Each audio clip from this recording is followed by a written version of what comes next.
কাহিনীর পিছনে কাহিনী, খবরের পেছনে খবর থাকে। আপনারা সকলেই জানেন বাংলাদেশের সাথে আমেরিকার সাফল্যজনক বাণিজ্য চুক্তি চূড়ান্ত হয়েছে এবং এর ফলে বাংলাদেশের উপর প্রেসিডেন্ট ট্রাম্প 35% থেকে শুল্ক 20% নামাইয়ে নিয়ে আসছে। এর পেছনে কি কাহিনী আর এই খবরের কি মানে বাংলাদেশের জন্য, সেটা নিয়ে আজকে কথা বলবো। আমি 31 মার্চ 2025 একটা এপিসোড করেছিলাম আমেরিকার হৃদয়ে জয়, বাংলাদেশের অবিশ্বাস্য মিশন। আজকের এই এপিসোড দেখার পরে যদি আরও টাইম থাকে তাহলে দেখবেন ওই আগের এপিসোড। এই বাণিজ্য চুক্তি ঠিক একই কৌশলে হয়েছে। যাই হোক, আসেন সেই পেছনের আলাপ আমরা আল্লাহর নামে শুরু করি। এখন প্রথমে আমেরিকার সাথে বাংলাদেশের কী সব বিষয় নিয়ে কথা হয়েছে সেটা দেখা যাক।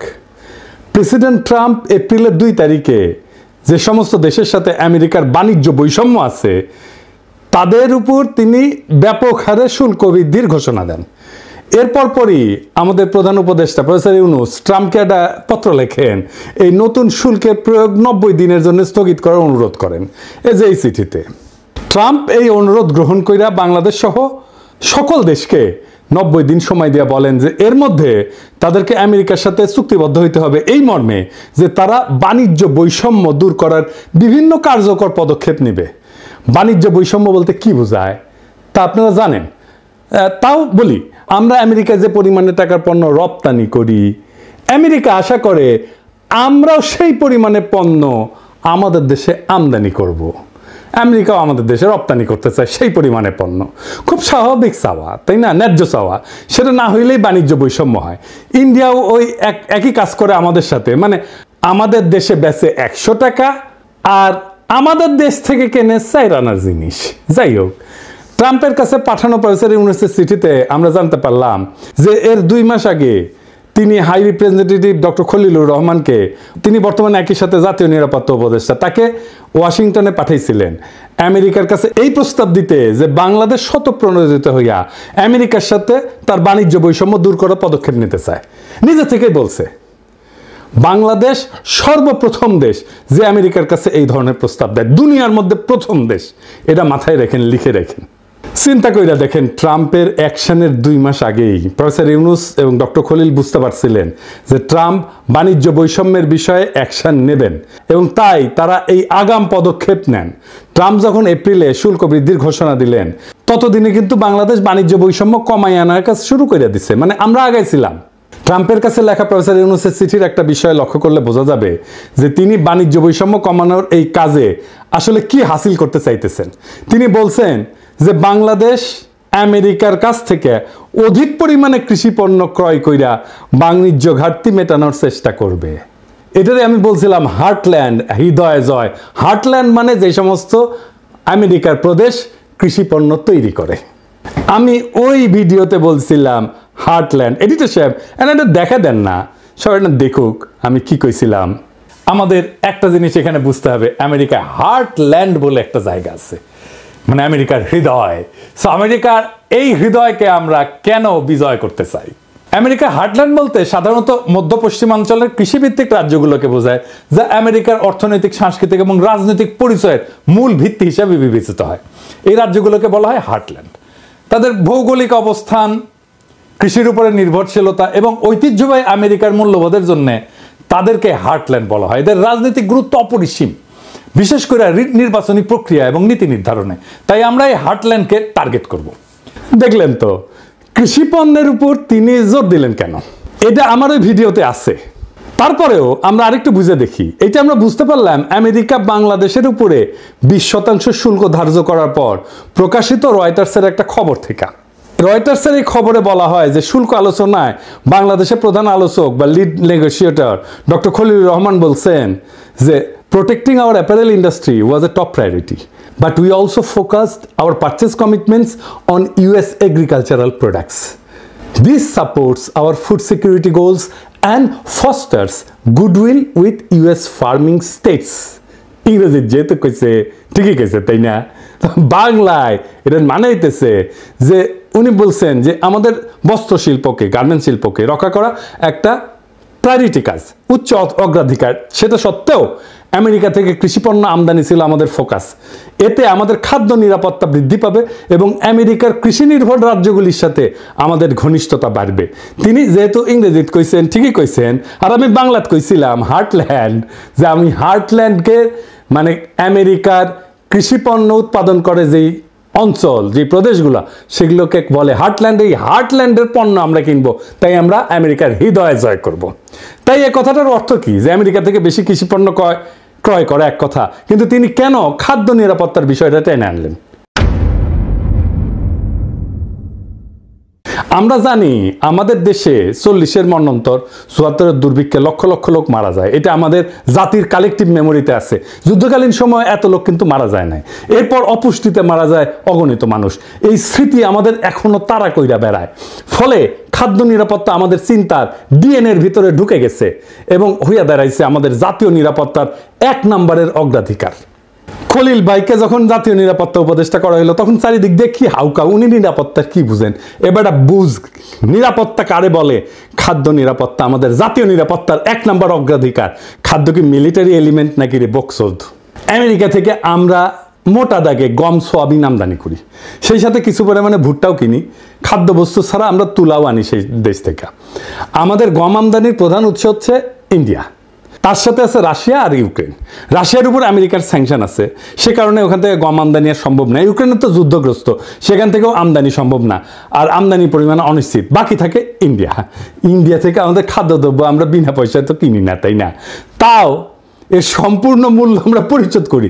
তবু আমরা দেখতে পাই ভারত প্রায় বিনা নোটিশে খাদ্যবস্তু এবং অন্যান্য পণ্যের উপরে রপ্তানি বাধা আরোপ করে, রপ্তানি বন্ধ করে দেয়। এমনকি চাল রপ্তানি বন্ধ করে দিছিল। শুধু তাই না, আবার কইয়া বেড়ায় হাঙ্গারে নাকি ওরা খাওয়ায়, খিলায়। ওরা না খেলালে নাকি আমরা চলতেই পারবো না, আমরা না খেয়ে মরবো। আমরা টাকা দিয়ে শুধু ভারতীয় পণ্য কিনলেই চলবে না, আমাদের কৃতজ্ঞ থাকতে হবে যে ইন্ডিয়া আমাদের বেচিচ্ছে। চিন্তা করেন, মানে ইন্ডিয়া আমাদের পঙ্গা মারবে, আবার টাকাও নিবে। বুঝেছাও? এটা হইতেছে ইন্ডিয়া। তো ওদের কাছ থেকে কেন কিনবো আমরা? ওদের ভোমা ভোমা ইন্ডিয়ান পেঁয়াজ ছাড়া চলিচ্ছে না আমাদের। এক সময় বলতো না ইন্ডিয়ান পেঁয়াজ ছাড়া আমাদের চলবে না, চলে, এখন চলে, চলিচ্ছে আমাদের পেঁয়াজ ছাড়া। ওদের ধরে চটাস চটাস করে থাপ্পড় মারবেন যারা এটা কথা বলতো এক সময়। ইন্ডিয়ান ফ্যাক্টরি যেগুলো বাংলাদেশে বানাইছে না, বন্ধ করো, বন্ধ করো, কয়ে দিলাম আগে, নয়তো ধানমন্ডি 32 নাম্বার কইরা দেবো, পরে আবার কয়েও না, সাবধান করি নাই। তার মানে ধরেন আমাদের যখন বিশেষ প্রয়োজন, তখন এমন অবস্থা হইতে পারে যে ভারত আমাদের খাদ্য রপ্তানি বন্ধ করে দিচ্ছে। এই তো কয়েকদিন আগে পাকিস্তানের সাথে যুদ্ধের প্রাক্কালে আমরা দেখলাম যে ইন্ডিয়া পাকিস্তানের সিন্ধু নদীতে পানি প্রবাহ একতরফাভাবে বন্ধ করে দিছে, যে কাজটা পূর্বের কোনো যুদ্ধকালে সে করে নাই। অর্থাৎ পানিকে ভারত অস্ত্র হিসেবে ব্যবহার করেছে। ভারত যে ভবিষ্যতে খাদ্যদ্রব্যকে অস্ত্র হিসেবে ব্যবহার করবে না, তার কোনো গ্যারান্টি আছে? তো জাউরার জাউরা, ও করবে না এমন কোনো কাজ নাই।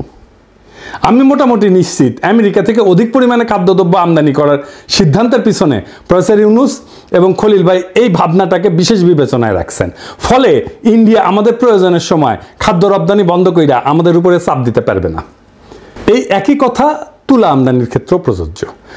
বাংলাদেশকে টাইট দেওয়ার একটা বড় অস্ত্র এভাবে ভারতের হাত থেকে নীরবে সরাইয়া নিছেন প্রফেসর ইউনুস আর ডক্টর খলিল। সাবাস, বাঘের বাচ্চা।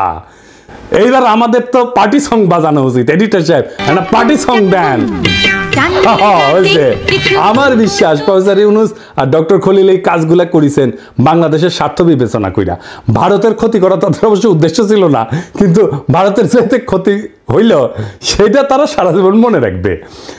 একে তো খাদ্যদ্রব্য রপ্তানি হঠাৎ করে বন্ধ করে আমাদের মতো বাংলাদেশকে বিপদে ফেলা ভারত তার হীন স্বার্থ আর কখনো হাসিল করতে পারবে না। সেই সাথে ভারত আরো একটা বড় ক্ষতি হইল, বাংলাদেশে তার যে খাদ্যদ্রব্য এবং তুলার মার্কেট সেটা এখন অনেক ছোট হয়ে যাবে। ভারতের সাথে আমাদের যে বিশাল বাণিজ্য ঘাটতি ছিল সেটা অনেকটাই কমে যাবে। অর্থাৎ বাণিজ্য ঘাটতি কমাইতে ট্রাম্প যেটা দুনিয়ার সঙ্গে প্রকাশ্যে করতেছেন, প্রফেসর ইউনুস আর খলিল ভাই ভারতের সঙ্গে তলে তলে সেই কামটাই সারলেন, কিন্তু কেউই সেটা আগে ভাগে আন্দাজ করতে পারলেন না। এটারে কয় চাপা মায়ের, মায়ের হয় এটাতে, কিন্তু সাউন্ড হয় না। একই সাথে আর একটা ঘটনা ঘটলো, কি সেটা? আমেরিকার কৃষিপণ্যের লবি হইতেছে সেই দেশের সবচেয়ে শক্তিশালী লবি। মানে এই সমস্ত প্রদেশ কৃষিপণ্য তৈরি করে, সেই প্রদেশগুলোর যারা এমপি মিনিস্টার আর কি, বুঝছাও, আমরা 18 কোটি বাংলাদেশি সহজেই আমেরিকার কৃষি পণ্যের একটা বৃহৎ বাজারে পরিণত হতে পারি। আমরা যদি আমেরিকার এই সমস্ত পণ্যের বড় ক্রেতা হই, তাহলে এই যে লবি, যে সমস্ত জায়গায় কৃষি পণ্য তৈরি হয়, সেই সমস্ত প্রদেশের এমপি, মিনিস্টার, মন্ত্রী, এদের সাথে, এদের লবির সাথে আমাদের নিবিড় ঘনিষ্ঠতা হওয়া সময়ের ব্যাপার। আর আমেরিকার যেসব রাজ্য কৃষি পণ্য উৎপাদন করে, সেখানকার রাজনীতিতে, নির্বাচনে কৃষি লবি অনেকটা নির্ধারণী ভূমিকা পালন করে। ফলে এই সমস্ত রাজ্যের সিনেটর, কংগ্রেসম্যান, গভর্নরেরা কিছুকালের মধ্যে আমাদের পকেটে থাকবে, আমাদের হাতের মধ্যে থাকবে। আমি আশা করি আগামীতে যারা নির্বাচিত হবেন, তারা এই বিষয়টা বিশেষভাবে যত্নের সাথে খেয়াল করবেন, এটাকে নারিশ করবেন, এটাকে পুষ্ট করবেন, এই সম্পর্কটাকে ধরে রাখবেন, আরো সমৃদ্ধ করবেন। আমেরিকায় ভারতের যে প্রভাব, সেটা সে নিজের প্রয়োজনে বাংলাদেশের বিরুদ্ধে ব্যবহার করতে পারে। আমাদের সাথে ঘনিষ্ঠ সম্পর্ক থাকলে আমেরিকার কৃষি লবি আমেরিকায় বাংলাদেশের বিরুদ্ধে ভারতের যে কোনো চক্রান্তকে নস্যাৎ করে দিতে পারবে, সেই শক্তি তাদের আছে। অর্থাৎ আমেরিকান কৃষি লবি আমাদের সঙ্গে থাকলে আমেরিকাকে ভারত আর বাংলাদেশের বিরুদ্ধে কাজে লাগাইতে পারবে না, এইটা লিখে রাখতে পারেন। ইতিমধ্যেই শুল্ক আলোচনার সময় আমেরিকার তুলা, গম এবং সোয়াবিনের লবি বাংলাদেশের সপক্ষে কাজ করছে এবং আমরা তার সুফল পাইছি, আপনারা তো দেখতেই পাইতেছেন। মোট কথা, ভারত বাংলাদেশে তার কৃষি পণ্যের বাজার শুধু হারাবে না, সেই সাথে বাংলাদেশের বিরুদ্ধে আমেরিকাকে ব্যবহার করার সুযোগ তার হাতে আর থাকলো না।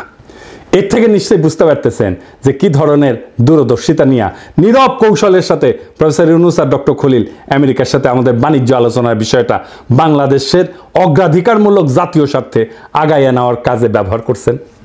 বাংলাদেশের এই কৌশলে ভারত আর কি কি বিপদে পড়ল? ভারত আমেরিকার কৃষি পণ্যের উপরে, মানে আমেরিকা থেকে ইন্ডিয়াতে যে সমস্ত কৃষি পণ্য রপ্তানি হয়, তার উপরে 40% শুল্ক ধার্য করে। ভারতে কৃষি পণ্য উৎপাদনের খরচ আমেরিকার চেয়ে বেশি। চড়াহারে শুল্ক ধার্য না করলে আমদানি করা খাদ্যদ্রব্যের দাম স্থানীয়ভাবে, মানে ভারতে উৎপাদিত পণ্য কৃষি পণ্যের চাইতে কম হবে। অত্যধিক শুল্ক ধার্য কইরা বাইরের পণ্য আসতে না দিয়া ভারত কৃত্রিমভাবে আভ্যন্তরীণ কৃষি উৎপাদন বজায় রাখছে বছরের পর বছর ধরে। আমেরিকা কিন্তু বহুদিন ধরে ভারতকে শুল্ক কমানোর জন্য চাপ দিতেছিল, কিন্তু ভারত শুনে নাই। কারণ এতে ভারতের কৃষকেরা আন্দোলন করে শুরু করে দিবে, কৃষকের পণ্য বিক্রি হবে না। তো আমেরিকার সাথে ভারতের এইবারে শুল্ক আলোচনা ভেঙে যাওয়ার একটা প্রধান কারণ হইল, ভারত কোনো অবস্থাতেই আমেরিকার কৃষি পণ্যের উপর শুল্ক কমাবে না, আর আমেরিকাও এই শুল্ক না কমাইলে ট্যারিফ কমাবে না। এখন বাংলাদেশ এই শুল্ক শূন্যে নামায় ফেলছে, শূন্য। তখন ট্রাম্প কসাই মোদিকে হেভি চাপ দিয়ে কইছে কিন্তু যে বাংলাদেশ শুল্ক শূন্যে নামাইতে পারছে, তুই কোন হরিদাস পাল যে তুই পারবি না। শুল্ক এবং অশুল্ক বাধা ব্যাপকভাবে না কমাইলে ভারত আমেরিকার কাছ থেকে কোনো ডিল পাবে না, লিখে রাখতে পারেন। ইতিমধ্যে প্রেসিডেন্ট ট্রাম্পের বাণিজ্য উপদেষ্টা ভারতকে আখ্যায়িত করছে মহারাজা অফ ট্যারিফ বইলা। দেখেছেন এটা? The math of this, every American needs to understand, because it's related to the trade situation. You start with the fact that India is the Maharaja of tariffs. It's the highest tariffs in the world. তো ইন্ডিয়ার সমস্যা হইল কৃষি শুল্ক বিপুলভাবে কমাইলে সারা ভারতের কৃষক সমাজ একযোগে কসাই মোদির পাছার চামড়া তুলে ফেলবে। বুঝা দেখেন কসাই মোদি কি একটা পেজগির মধ্যে পড়েছে। ও কৃষি শুল্ক না কমাইলে ট্রাম্প $20 দিবি, ভারতের উপরে অলরেডি 25%-এর উপর আরো 25%, মোট 50% শুল্ক ধার্য কইরা ট্রাম্প ডলা দেওয়ার কাম শুরু করে দিছে। ডাবল ফোন মারা খাইছে।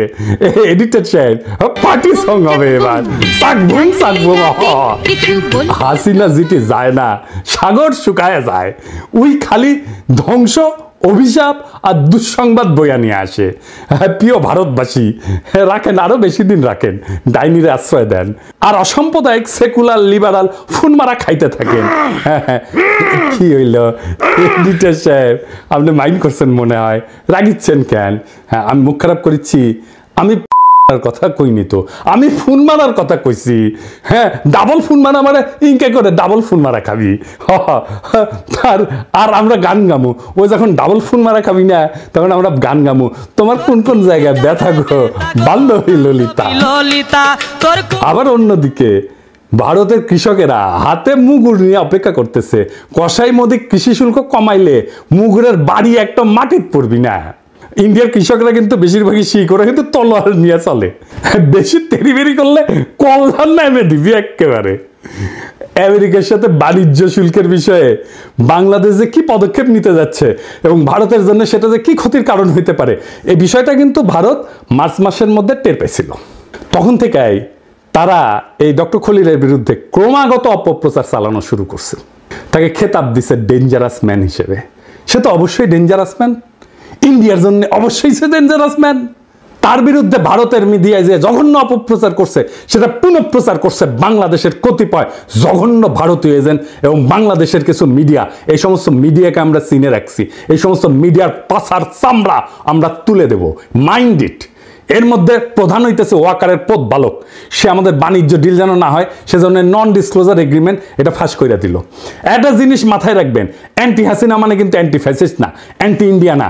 ওয়াকারের পথ বালক হাসিনার শাসনের বিরুদ্ধে ছিল মানে সে ইন্ডিয়ার আধিপত্যবাদের বিরুদ্ধে না।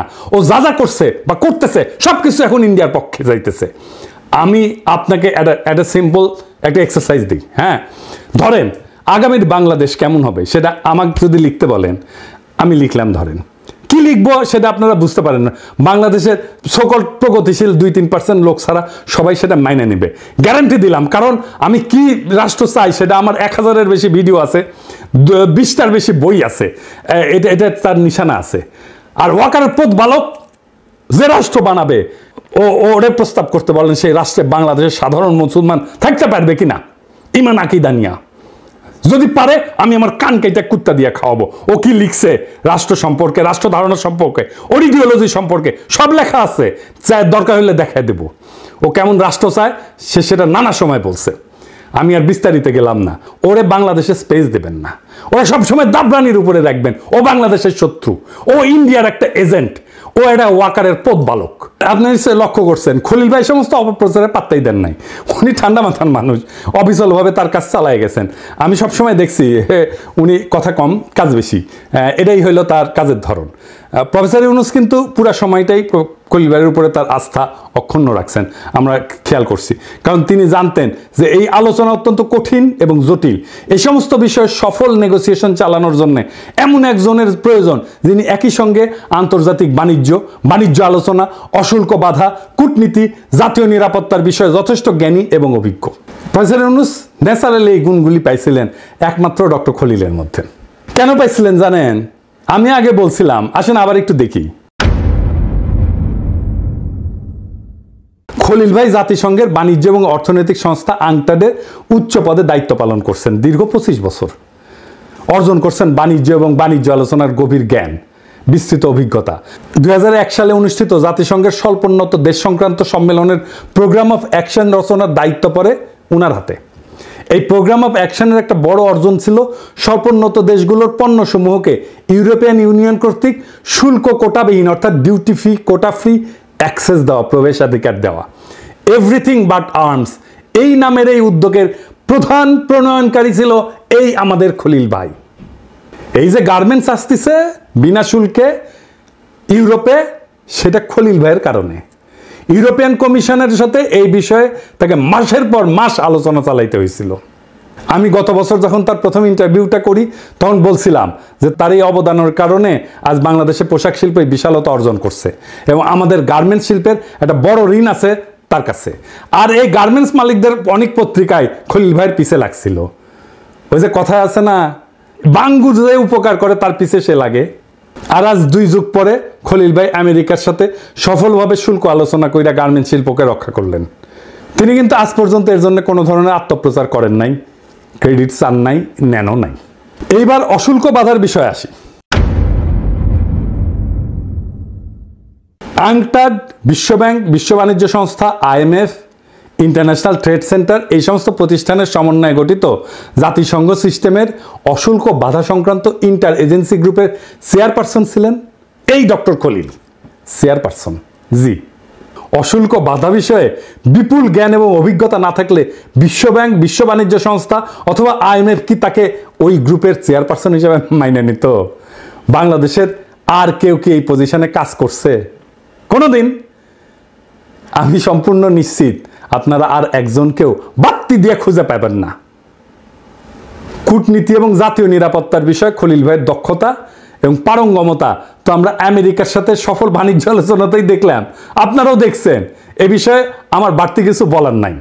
তিনি আলোচনার শেষে একটা ইন্টারভিউ দিছিলেন 15 মিনিটের। এই ইন্টারভিউতে তিনি যে সহজ সুন্দরভাবে একটা অত্যন্ত কঠিন জটিল বিষয়কে বর্ণনা করছেন সেটা সকলের শোনা উচিত।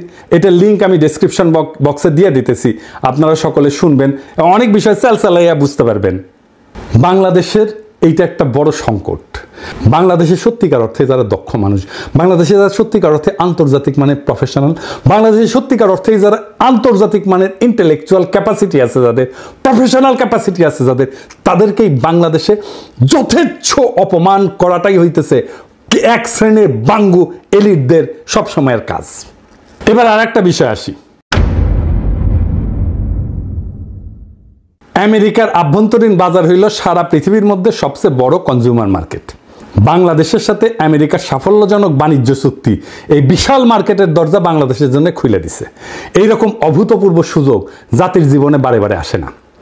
এখন আমাদের সকলের উচিত সমবেতভাবে এই সুযোগকে সম্পূর্ণভাবে কাজে লাগায় বাংলাদেশকে দক্ষিণ এশিয়ার সবচেয়ে শক্তিশালী অর্থনীতি হিসেবে দ্রুত রূপান্তরিত করা। কি পরিমাণে চাকরি তৈরি হবে কল্পনাও করতে পারতেছেন না।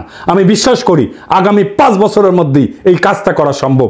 বাংলাদেশ দক্ষিণ এশিয়ার সবচেয়ে শক্তিশালী অর্থনীতি হিসেবে দাঁড়ায় যাবে। আগামী 5 বছর লিখে রাখতে পারেন, যদি আমাদের মাথা ঠিক থাকে আর যদি ওয়াকারের পথ বালকেরা বেশি লাফালাফি না করে। আগামী নির্বাচনে অংশগ্রহণকারী সকল দলকে আমি আহ্বান জানাই যে তারা যেন এই বিষয়টা তাদের নির্বাচনী ম্যানিফেস্টোতে গুরুত্বের সাথে উল্লেখ করেন এবং এই উদ্দেশ্য অর্জনে কি কি পদক্ষেপ নেবেন তা বিস্তারিতভাবে বর্ণনা করেন। আমি আশা করি নির্বাচনের আগে এই বিষয়ে অন্তর্বর্তীকালীন সরকার যে সমস্ত পদক্ষেপের সূচনা করবেন তার প্রতি সকল মহলই পূর্ণ ও সক্রিয় সমর্থন দেবেন। সবশেষে একটা কথা না বললেই না, আমেরিকার সাথে বাণিজ্য আলোচনার এই দ্বিতীয় রাউন্ডের আগে খলিল ভাইয়ের বড় ভাই অসুস্থ হয়ে ঢাকার এভার কেয়ার হসপিটালে ভর্তি হন এবং তাকে লাইফ সাপোর্টে রাখা হয়। আমরা জানলাম, খলিল ভাইকে জানানো হইল এবং খলিল ভাই দ্রুত ওয়াশিংটন থেকে ঢাকায় আসেন ভাইয়ের পাশে দাঁড়ানোর জন্যে। এইরকম একটা অবস্থায় আলোচনার দ্বিতীয় রাউন্ড শুরু হয়। ওয়াশিংটনে দিনের বেলায়, বাংলাদেশ সারা রাত ধইরা খলিল ভাই অনলাইনে ওই মিটিংয়ে পার্টিসিপেট করতেন। একদিকে হাসপাতালে মৃত্যু পথযাত্রী বড় ভাই, অন্যদিকে 3টা-4টা রাত পর্যন্ত জায়গা খলিল ভাই নেগোসিয়েশন পরিচালনা করেন। কি অবস্থা দেখেন। আর এই খলিল ভাইকে নিয়ে কি করছে এই হারামজাদাগুলো সারা বাংলাদেশে। এই ফ্রেমওয়ার্ক এগ্রিমেন্টের 90 ভাগের উপরে ঐক্যমত হয় এই রাউন্ডেই। এই ধরনের গভীর কর্তব্যনিষ্ঠা, খাঁটি দেশপ্রেম আমি খুব একটা দেখি নাই। খলিল ভাইয়ের বড় ভাই পৃথিবীর মায়া ত্যাগ কইরা মহান আল্লাহ তাআলার কাছে ফিরে গেছেন এবং ভাবি, যিনি আমারও ভাই এবং ভাবি, ওনাদের জন্যে মহান আল্লাহ তাআলার কাছে দোয়া করবেন। এই পুরো ঘটনার ভিতর দিয়ে আমরা কি শিক্ষা পাইলাম? এই বাণিজ্য আলোচনা শুধু একটা সফল বাণিজ্য চুক্তির গল্প না, এটা কৌশল, দূরদর্শিতা, নিঃস্বার্থ দেশপ্রেমের এক উজ্জ্বল দৃষ্টান্ত। প্রফেসর ইউনুস এবং ডক্টর খলিল দেখাই দিচ্ছেন যে বড় জয় আসে তখনই যখন তার নীরবে, বুদ্ধিমত্তায় আর জাতীয় স্বার্থকে সামনে রেখে লড়া হয়। ভারতের হাত থেকে বাংলাদেশের উপরে চাপ সৃষ্টি করার 2টা বড় অস্ত্র, খাদ্য এবং তুলা, তারা এক ঝটকায় সরাই নিলেন। একই সাথে আমেরিকার সবচেয়ে শক্তিশালী কৃষি লবিকে আমাদের মিত্রে পরিণত করলেন। আজ যারা এই চুক্তিকে শুধু পোশাক শিল্প রক্ষার সাফল্য মনে করতেছেন, তারা বুঝতে পারতেছেন না এটা আসলে বাংলাদেশের কৌশলগত মুক্তির একটা বিশাল বড় ধাপ। এটাই ইতিহাস গড়ার ধরন। প্রচারের আলোতে না, বরং নেপথ্যের ঘাম এবং ত্যাগে এই ইতিহাসগুলো গড়া হয়। যেমন খলিল ভাই হাসপাতালের লাইফ সাপোর্টে থাকা ভাইকে রেখা রাতভর আলোচনায় বসছেন, কারণ তিনি জানতেন এই সুযোগ হাতছাড়া মানে প্রজন্মের পর প্রজন্মের জন্য হার। বাংলাদেশ আজ এক নতুন দরজা খুলে দিছে। আমেরিকার বিশাল বাজার, বৈশ্বিক কৃষি লবি এবং ভারতীয় আধিপত্যের হাত থেকে কৌশলগত মুক্তি, সব মিলায় এটা আমাদের অর্থনৈতিক, রাজনৈতিক ভবিষ্যতের জন্য এক বিপুল সম্ভাবনার দ্বার। এখন প্রশ্ন একটাই, আমরা কি সবাই মিলে এই সুযোগকে কাজে লাগাতে প্রস্তুত? যদি প্রস্তুত হই তবে আগামী 5 বছরের মধ্যেই বাংলাদেশ শুধু দক্ষিণ এশিয়া না, পুরো এশিয়ার এক শক্তিশালী অর্থনৈতিক শক্তি হিসেবে দাঁড়াবে ইনশাল্লাহ। এটাই সময় ঐক্যের, সাহসের আর দূরদর্শিতার। ইনশাল্লাহ এই পথের শেষ প্রান্তে অপেক্ষা করতেছে একটা স্বাধীন, শক্তিশালী, আত্মমর্যাদাশীল, সম্মানিত বাংলাদেশ। ইনকিলাব জিন্দাবাদ।